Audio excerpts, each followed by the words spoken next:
नमस्कार, स्वागत है आपका। आप देख रहे हैं न्यूज 18 स्पेशल। दिन भर की अहम खबरों के साथ मैं हूं आपके साथ सुमित झा। और शुरुआत बड़ी खबर से। बात बेतिया में हुए बवाल की, जहां एक बार फिर सेविका बहाली में बवाल हुआ है और जमकर मारपीट हुई है। हैरान करने वाली बात यह है कि पुलिस के सामने ही लोग एक दूसरे पर हमला करते रहे, मरने मारने पर उतारू होते रहे, लेकिन वहां मौजूद पुलिस तमाशबीन बनी रही। तस्वीरों में भी आप देख सकते हैं। बताया जा रहा है कि कुछ देर तक तमाशबीन बनी रही पुलिस वहां से निकल भी गई और इस पूरे मारपीट के दौरान एक व्यक्ति को पीट कर घायल कर दिया गया। बताया जा रहा है कि साठी थाना क्षेत्र के बहुअरबा भेड़ियारी टोला वार्ड संख्या 8 में आंगनबाड़ी सेविका सहायिका बहाली के दौरान हो रहे आम सभा में भाग लेने जा रहे एक वृद्ध के साथ गांव के ही दबंग वार्ड सदस्य ने मारपीट की। मारपीट के दौरान वार्ड सदस्य मोती दास ने बुजुर्ग व्यक्ति को पकड़ा और स्थानीय परशुराम दास ने लाठी डंडे से पीटना शुरू कर दिया। हंगामे की वजह यह बताई जा रही है कि गलत तरीके से लोग बहाली करवा रहे थे, जिसका ग्रामीणों ने विरोध किया था। 8 नंबर वार्ड में आंगनबाड़ी का आज बहाली हो रहा था, उसमें आम सभा हो रहा था, उसमें हम लोग गए थे। उसमें वो अलीगल लोग कर रहे थे अपना काम, उसमें हम लोग कहे कि अलीगल नहीं होगा। उसके चलते वो उसी समूह का एसी का सीट बनाकर, एसी का वार्ड है, वो अपना जाति पक्षपात किया। इस पे हम लोग बोले कुछ, उसके बाद मारपीट करना शुरू कर। अब सवाल है कि बहाली के दौरान हंगामे को पुलिस ने आखिर क्यों नहीं रोका? ड्यूटी पर तैनात पुलिस क्या कर रही थी? हंगामे वाली जगह से पुलिस क्यों निकल गई? ये तमाम सवाल न्यूज 18 पूछ रहा है, क्योंकि मारपीट होती रही और पुलिस वहां पर मूक दर्शक बनी रही। बहाली के दौरान हंगामे को पुलिस ने क्यों नहीं रोका? ड्यूटी पर तैनात पुलिस क्या कर रही थी और सिर्फ तमाशबीन बनी क्यों रही? हंगामे वाली जगह से पुलिस निकल क्यों गई बिना कुछ किए? पुलिस ने अपनी जिम्मेदारी क्यों नहीं निभाई? सवाल कई है जिसका जवाब पुलिस से लेना बाकी है। बुजुर्ग से मारपीट करने वाला गिरफ्तार क्यों नहीं हुआ? आखिर पुलिस ने उसे गिरफ्तार क्यों नहीं किया? प्रफुल्ल हमारे साथ जुड़े हुए हैं बेतिया से। प्रफुल्ल, मारपीट तक तो ठीक है, हमने तस्वीरों में देखी मारपीट हो रही है, 2 गुट भिड़े हुए हैं, लेकिन सवाल यहां पर यह है कि पुलिस वहां पर मौजूद थी, पुलिसकर्मी तमाशबीन बने रहे और फिर वहां से निकल गए। आखिर पुलिस की कोई जिम्मेदारी बनती है? जी बिल्कुल सुमित, मैं आपको बता दूं कि ये आंगनबाड़ी सेविका की जो बहाली चल रही है वो पूरे जिले में चल रही है और लगभग हर जगह से ऐसी तस्वीर सामने आ रही है और पुलिस प्रशासन जो है वो बिल्कुल मूक दर्शक बना हुआ है। इसमें कहीं कोई कार्रवाई नहीं। कल देर रात करीब शाम 6 बजे से एक महिला सुपरवाइजर जो गई थी बहाली करने, उसको 6.5 घंटे तक लगभग बंधक बना के रखा गया। अब पुलिस भी पहुंची, लेकिन पुलिस भी वहां पे कोई कार्रवाई नहीं की। प्रशासन के लोग भी इस पर कोई कार्रवाई नहीं किए। आखिरकार जाकर करीब 6.5 घंटे बाद उस महिला पर्यवेक्षक को मुक्त किया गया। उसके बाद फिर आज साठी की ये घटना है और साठी में भी इसी तरह का नजारा देखने को मिला है। लोग एक दूसरे पर लाठी डंडे से हमला कर रहे हैं, प्रहार कर रहे हैं। हर जगह से यही तस्वीर सामने आ रही है। बहाली प्रक्रिया अपने आप में एक बड़ा सवाल बन गया है और एक बड़ी परेशानी बन गई है प्रशासन के लिए। लेकिन इस परेशानी से कैसे निजात दिलाई जाए, इसका जवाब किसी के पास नहीं है और क्या कुछ रणनीति है, इसका जवाब किसी के पास नहीं है। मारपीट होता है, लोग घायल होते हैं, पुलिस प्रशासन जो है वहाँ तमाशबीन बनी रहती है, मुक्त दर्शक बनी रहती है, बावजूद इसके कोई कार्रवाई नहीं किया जाता है और लोग जो है वो अपनी मनमानी कर रहे हैं। पुलिस के संरक्षण में सब कुछ हो रहा है क्या? जी बिल्कुल, कहीं ना कहीं ये मामला जो है, इस तरह के जो मामले सामने आते हैं और कहीं ना कहीं स्थानीय स्तर पर जो पुलिस प्रशासन है वो उनसे बराबर अब से ये मामला जो है पक्षपात करने का आरोप लगता रहा है। और इसमें कहीं ना कहीं जब पुलिस की जो सक्रियता नहीं देखने को मिलती है तो इसमें कहीं ना कहीं इस आरोप को बल मिलता है। लेकिन कल का मामला हो या आज का मामला हो या इसके पहले जितने भी मामले हुए उसमें कहीं ना कहीं ये देखा गया है कि जो महिला पदाधिकारी जाती हैं बहाली करने, उनके साथ दुर्व्यवहार किया जाता है, रजिस्टर छीनकर हार किया जाता है, हंगामा होता है, पुलिस के सामने ही मारपीट होती है, लेकिन कार्रवाई कुछ नहीं होती है। फिर मामला शांत हो जाता है, ठंडे बस्ते में चला जाता है। चलिए, बहुत शुक्रिया प्रफुल्ल इस जानकारी के लिए। बेतिया एसपी को ये तस्वीर देखनी चाहिए और अपने मातहत अधिकारियों को और पुलिसकर्मियों को क्या वो कर रहे हैं जमीन पर जरा समझना चाहिए कि देखिए कैसे गाड़ी से निकल गए, गाड़ी में बैठकर आए, तमाशा देखा और फिर पुलिस निकल गई। तो फिर पुलिस का काम क्या है जब लोग आपस में ही भिड़ते रहेंगे, मारपीट करते रहेंगे, घायल होते रहेंगे? बड़ी खबर धनबाद से है, जहां अतिक्रमणकारियों के खिलाफ कार्रवाई करने पहुंची जिला प्रशासन की टीम को भारी विरोध का सामना करना पड़ा, जिसके बाद पुलिस ने भी उग्र भीड़ पर काबू पाने के लिए लाठीचार्ज कर दिया। मामला धनबाद अंचल के आमा घाटा में सरकारी जमीन के अतिक्रमण का है। डीसी के मुताबिक विभागीय अधिकारियों के साथ मिलकर कुछ भूमाफियाओं ने बड़े पैमाने पर सरकारी जमीन की हेराफेरी कर ली, जिससे करीब 500 करोड़ के राजस्व का नुकसान हुआ है। ऐसे में 100 से अधिक लोगों के खिलाफ कार्रवाई के लिए चिन्हित किया गया है, जिनमें से आज 74 लोगों के खिलाफ कार्रवाई शुरू हो गई है, जबकि बाकी 30 के खिलाफ दूसरे फेज में कार्रवाई की जाएगी।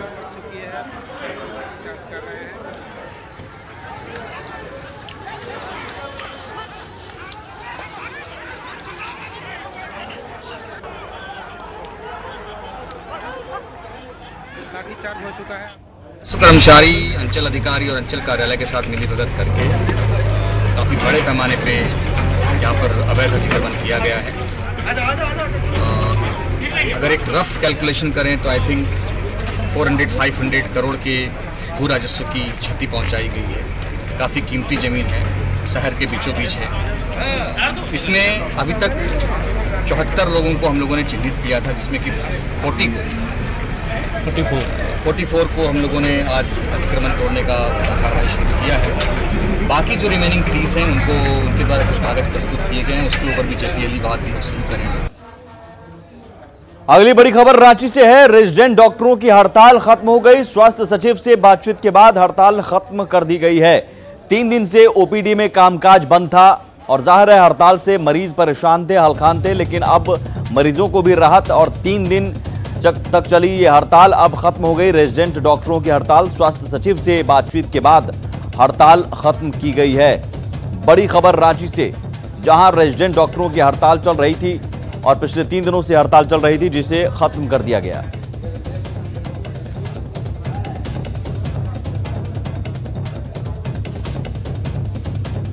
तो रांची से बड़ी खबर, 3 दिन से ओपीडी में भी कामकाज बंद था। मरीज जो आ रहे थे वो परेशान थे, उनके परिजन परेशान थे और एक बार और भी बातचीत हुई थी स्वास्थ्य सचिव से, लेकिन उस बातचीत में कोई हल नहीं निकला। ऐसे में हड़ताल ये लगातार जारी रही और हड़ताल अब जाकर खत्म हुई है। 3 दिन बीतने के बाद, 3 दिन से ओपीडी में कामकाज बंद था और अब 3 दिन बीतने के बाद हड़ताल खत्म कर दी गई है स्वास्थ्य सचिव से बातचीत के बाद।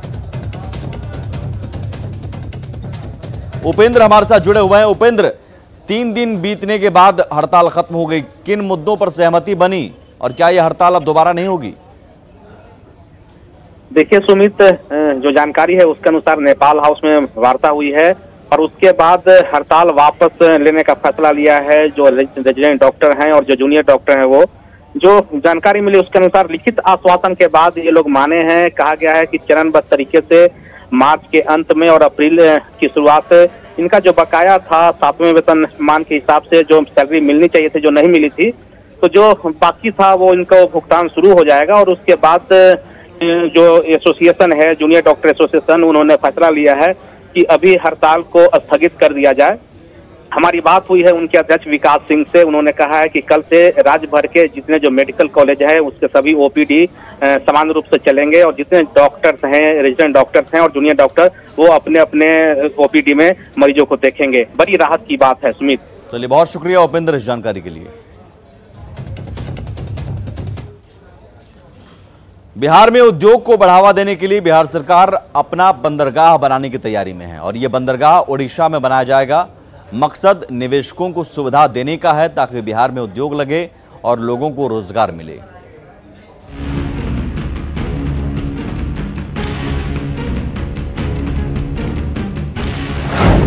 ओडिशा में बनेगा बिहार का बंदरगाह, लगेंगे उद्योग, मिलेगा रोजगार। बिहार में कैसे उद्योगों को बढ़ावा मिले, निवेशकों को कैसे फायदा पहुंचाया जाए और कैसे लोगों को रोजगार मुहैया कराई जाए, इसके लिए नीतीश सरकार ने बड़ा फैसला लिया है। बिहार सरकार ओडिशा में सी पोर्ट बनाने की तैयारी कर रही है। नए उद्योगपति आएंगे। अभी जैसे मान लीजिए कि आपको बेतिया में जो प्रोडक्शन हो रहा है, एक्सपोर्ट हो रहा है, रक्सौल का चावल जो है, रामगढ़वा का वो एक्सपोर्ट हो रहा है। ऐसे कई आइटम हैं जो एक्सपोर्ट हो रहा है, तो ये एक्सपोर्ट एक करने के लिए वो जो उद्योगपति है उसको दूसरे पोर्ट पर जाना पड़ता है, फिर उसको आने जाने में बहुत कठिनाई हो रही है। तो सरकार ऐसी नीति बना रही है कि अपना पोर्ट के सी पोर्ट के माध्यम से हम उद्योगपति को सुविधा देंगे और उसको पोर्ट तक पहुंचाने का हम व्यवस्था करेंगे।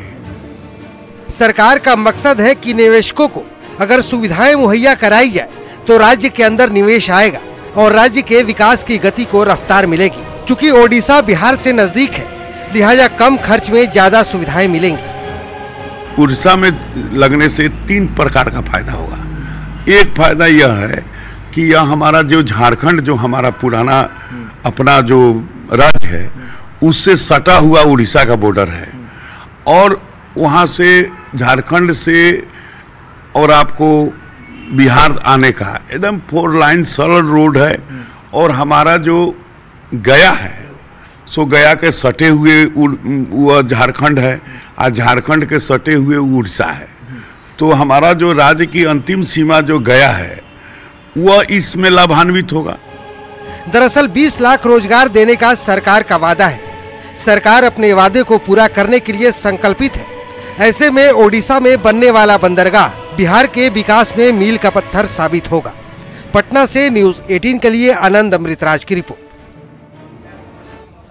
और वहीं बिहार में पर्यटन को बढ़ावा देने के लिए लगातार घोषणाएं हो रही हैं। बजट में नई योजनाओं की शुरुआत की बात कही गई है, लेकिन पहले से जो योजनाएं हैं उनकी स्थिति दयनीय है। पर्यटन विभाग की महत्वाकांक्षी योजना जो दम तोड़ चुकी है, उस पर देखिए हमारी ये रिपोर्ट।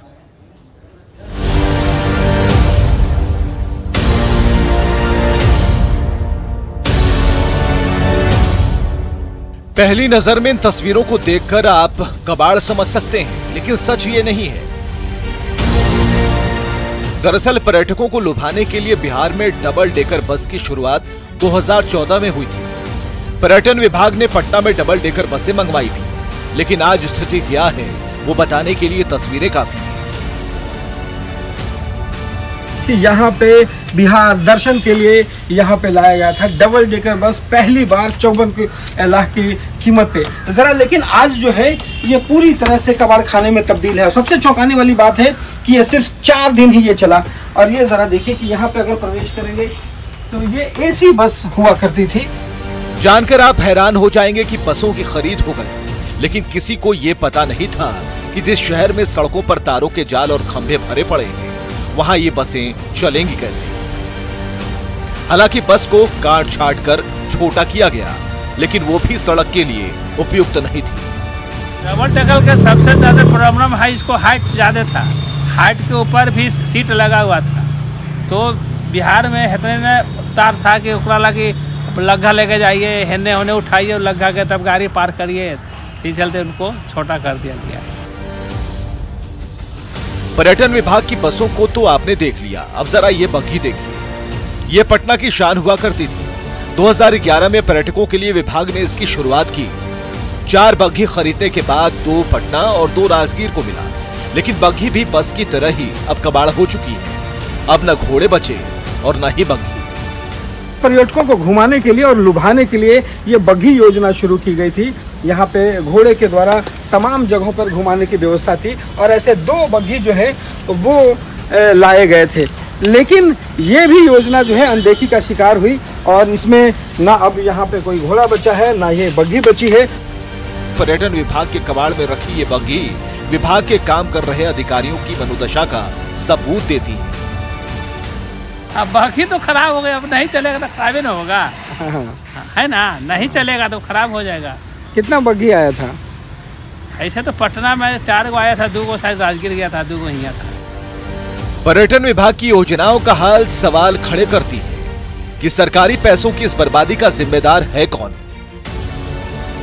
और यही हाल रहा तो फिर पर्यटन उद्योग सुधरेगा कैसे।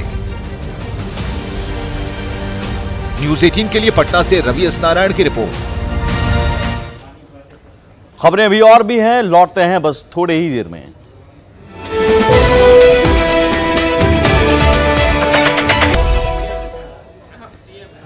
कल महाशिवरात्रि है, इसे लेकर पटना में भव्य तैयारी की जा रही है। खाजपुरा शिव मंदिर से भव्य शोभा यात्रा निकालने की तैयारी की जा रही है। महाशिवरात्रि के मौके पर विशेष पूजा में मुख्यमंत्री से लेकर उप मुख्यमंत्री समेत कई विधायकों के शामिल होने की संभावना है। ऐसे में तैयारियां जोरों पर की जा रही है। पूजा समिति के अध्यक्ष दीघा से बीजेपी विधायक संजीव चौरसिया ने कहा कि पूजा के दौरान शहर के कई मंदिरों से कुल 22 झांकियां यहां आएंगी। पूरी तरह से श्री श्री महाशिवरात्रि शोभा यात्रा अभिनंदन समिति के द्वारा जो कार्यक्रम प्रत्येक वर्ष होता है, तो कल महाशिवरात्रि के अवसर पर जो 22 झांकियां आने वाली है विभिन्न स्थानों से, सबका हार्दिक अभिनंदन के लिए आप देख रहे हैं कि सब स्टेज सज के तैयार है। और इसी के साथ न्यूज़ 18 स्पेशल में इतना ही। आगे देखिए गांव शहर 100 खबर।